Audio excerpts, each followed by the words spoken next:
연구회 같은 거 젊었을 때는 막 이렇게 쫓아다니고 그런데 이제 어느 정도 돼가지고 그냥 제자리 지키기도 힘드니까 제자리 지키기 위해서 했는데 연구회에 참석을 해야 되니까 뭐 이렇게 읽어보다 보니까 한국 사전학회도 있더라고.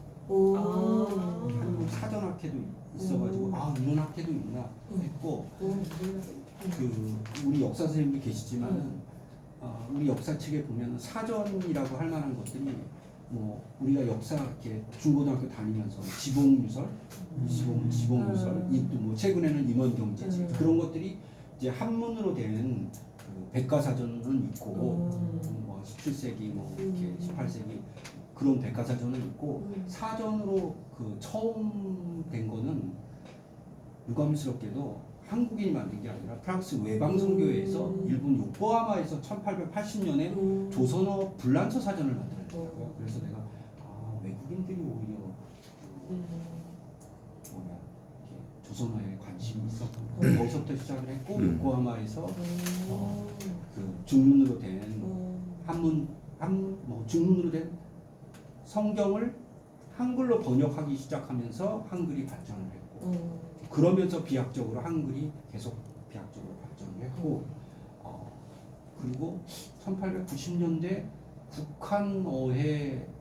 국한회어라는 책이 있어서 조선어를 한자로 한문으로 번역하는 거로 책을 낸 적이 있어요. 저는 뭐 1930년대 40년대 막 그렇게 조선어 어학회에서 처음 시작했는 줄 알았더니 그 전에 사전 만들기 시도를 한 게 있었고 대규모로 한 것은 조선 총독부의 그 취조인가 하는 곳에서 문화정책 관련 재반 사업을 하는 곳에서 1920년에 조선어 사전을 만들어냈어요. 그때 표제어가 거의 10만 정도 넘었는 것 같아요. 그거는 조선어를 일본어로 이두 방언도 표시돼 있었고 한자어도 별도로 분류돼 있었고 그리고 1925년에는 보통학교 교사가 심일이라는 사람이 보통학교 조선어 사전을 만들었어요. 그거는 조선어로. 그러니까 우리가 역사에서 알고 있었던 게 뭐 1930년대 조선어학회에서 뭐 말모의 사전 그 이전에도 노력은 많이 했었다는 거예요. 그거 근데 역사책에 그렇게 부각은 그래서 제가 여기 참여하기 위해서 좀 사전을 찾다 보니까 그 사실을 알게 돼서 그래서 알게 됐고 심일이라는 사람이 보통학교 조선어 사전에 그 용례를 풀이를 하는데 그 중에서 이제 낱말 풀이를 하는데 이 한자 음절로 풀이하는 방식을 처음 시도를 했어요. 그 중에 한 가지 이제 풀이 방식 중에 하나. 그래서 그때 노력이 있었는데 이제 제한점은 업데이트가 쉽지 않았을 것이고 그 다음에 이제 계속적으로 그리고 또 해방 이후에 또 혼란한 상황을 타고 이제 계속 이어질 수가 없었고 그분은 아마 내 생각에는 동남이라든가 그런 와중에 희생이 된 거기 때문에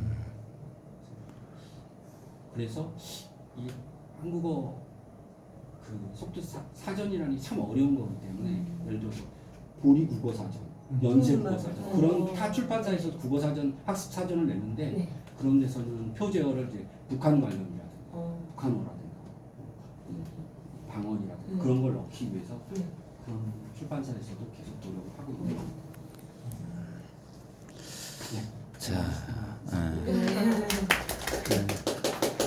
이렇게 한번 돌아가죠. 선생님. 제가 이제 뒤늦게 제가 그 교직을 하겠다고 제가 해가지고 오랜 기간 동안 좀 제 인생에 그런 게 있었거든요. 근데 제가 생각을 해보면서 그 공부가 무엇인지를 고민을 하다가 공부가 이제 왜 하기 싫은지를 애들을 관찰해 보니까 잘 모르고 이거를 잘 모르니까 점점 더 하기 싫고 이렇게 된 것 같았는데 제가 이제 대학교 때 어떤 이제 우연한 계기로 선생님들 수업 들으면서 정의를 정확하게 하는 그 연습을 하는 것이 공부의 출발점이라는 걸 깨닫는 순간 이제 제가 이제 이거의 소중함을 좀 알게 됐거든요. 그래서 오늘 제가 이제 왔더니 선생님들이 다 거기에 다들 이제 그런 생각을 가지고 계시고 같은 이제 생각을 하고 있다는 게 너무 좋았고, 동시에 이제 제가 앞으로 이 분야에 대해서 더 열심히 연구해가지고 학생들을 더 재밌고 더 이제 공부에 관심을 가질 수 있도록 그렇게 해야겠다는 다짐을 할 수 있는 너무 좋은 시간이었습니다. 네. 열심히 하겠습니다. 저는 이제 가볍게 왔다 사실 무겁게 가겠다. 많이 먹어서 무거운 거. 저도 마찬가지로 이제 오기 전에 챗 GPT를 물어봤어요. 교수님이 쓰신 논문을 읽어보고 챗 GPT에다 넣어갖고 질문 한 10개를 뽑았거든요. 거기 챗 GPT가 더 똑똑한 것 같아요. 어떤 챗 GPT 쓰셨다고 하는데 뭐 어려운 것도 있더라고요. 예를 들면 뭐 미국의 외국의 영어 교육과 지금의 이제 LBH죠. 러닝 바이 힌트. 바이 힌트. 근데 거기서 정의하지 말고 암시를 줘. 그런 교육이라고 하더라고요.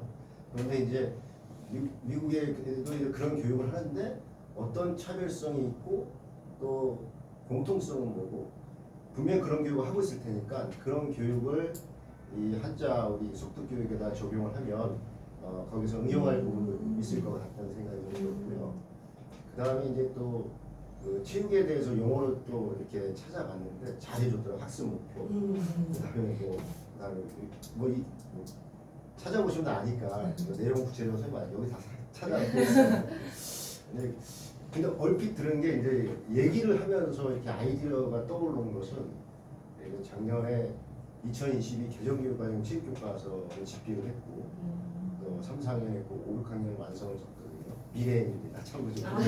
집필을 하셨다고요? 네. 우와. 미래엔 좀 써주십시오. 우와. 근데 이제 지금 딱 보니까 여기 교황선생님 주신 책을 유심히 봤는데 이게 맞는지 모르겠으나 그 PDF로 다 만들고 파워포인트로 만들고 이제 편집은 그 팀에서 출판사 팀에서 해주는데 한 단원에 나오는 여러 가지 체육 용어가 있어요.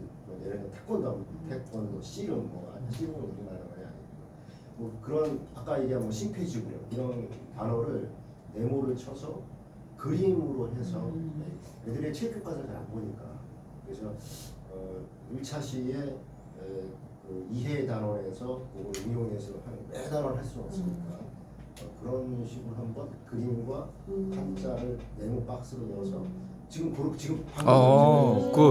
아이디어. 그래서 그 PDF는 있으니까 교원 선생님 주신 그림은 이제 우리 제가 쓴 교과서 가지고 그렇게 아, 좋아요. 그래서 오늘 좋은 경험이 됐고 많이 배웠습니다. 알았어. 이제 저는 주로 시골 학교에 많이 있었거든요. 왜냐면 일부러 시골 학교 좀 찾아갔어요. 그 아이들이 도시 아이들은 부모님의 서포트하에 학원을 다양하게 다니지만 시골 아이들은 뭔가 내가 교사로서 해줄 수 있을 것 같다. 그래서 지금 한 10년째 6학급짜리 있어요. 교사일 때도 그렇고 교감일 때도 그렇고 그러면서 이제 어떻게 하면 좋을까? 이제 교사일 때 오히려 제가 더 많이 할 수 있을 것 같아요. 교감일 때 그쵸. 더 이렇게 그 탑다운 방식으로 하면 되게 반발이 좀 있더라고요.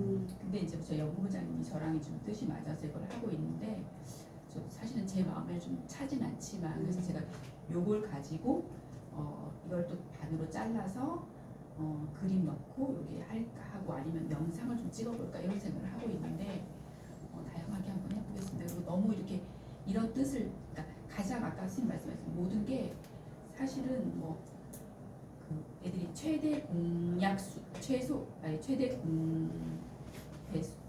공약수 그러면 그것들에 대해서 어휘를 딱 알면 또 약수 중에 가장 큰 약수 이런 거잖아요. 그러니까 그 어휘를 알면 우리반 아이들한테도 얘기하면 되게 잘 알아들어요. 배수, 약수 이런 거는 이제 아니까. 그래서 그런 교육이 사실은 초등에서 더 많이 이루어져야 되지만 우리 아이들이 지금 초등학교 그 3학년 점프하던 시기 그때가 이제 코로나 시기여서 그래서 지금 제가 좀 해보자 하고 있는데 선생님들한테 아이디어 많이 얻고 진짜 실행은 좀 못해가지고 그래서 어떻게 실행하나 아니면 자율 동아리를 좀 만들어야 하나 아니면 동네 그 약간 공부방에 가서 무료 봉사를 좀 하면서 좀 해야 되는 이런 고민이 좀 있어요. 하여간 많은 아이디어 얻고 열심히 해보겠습니다. 예.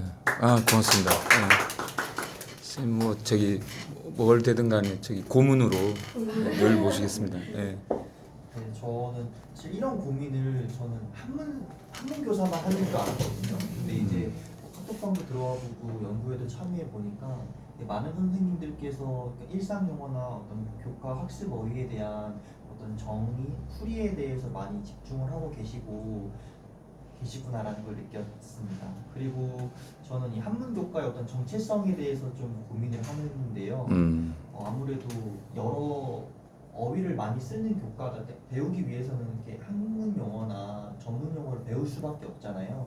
이렇게 더 고등으로 올라갈수록 이제 그럴 때 한문이 이제 도구 교과로서 어릴 때 이런 걸 한번 배워놓으면 평생 적용할 수 있는 거니까 그런 역량을 키워내는데 좀 집중을 해야겠다라는 걸 오늘 배워갑니다. 네. 아 고맙습니다.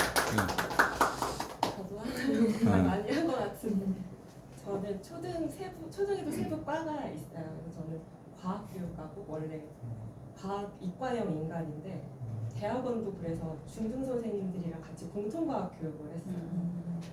그런데 그 대학원에 외국어로서의 한국어 교육과가 있더라고요. 저런 과가 있네 하면서 좀 호기심이 생겼다가 그게 이제 한국어 교육 자격증 같은 것도 막 있고 연수, 아이스쿨 연수 이런 데 들어가 보면 조금씩 관심을 갖게 되다가 이걸 알게 되고 아 이게 한국어 교육이라는 건 또 좀 다른 의미구나 라는 걸 좀 많이 느끼면서 학교에 다문화 친구들이 요즘 되게 많거든요. 근데 그 친구들이 한글이 아니라 한국어를 어떻게 배워야 할까에 대한 이제 고민이 조금 더 생긴 것 같고 이걸 통해서 조금 더 어떻게 펼쳐야 될지 좀 구체적으로 생각해 보게 된 계기가 된 것 같아서 이걸 만나게 돼서 너무 좋은 것 같아요. 진작에 있어야 되는데 참. 예. 그렇고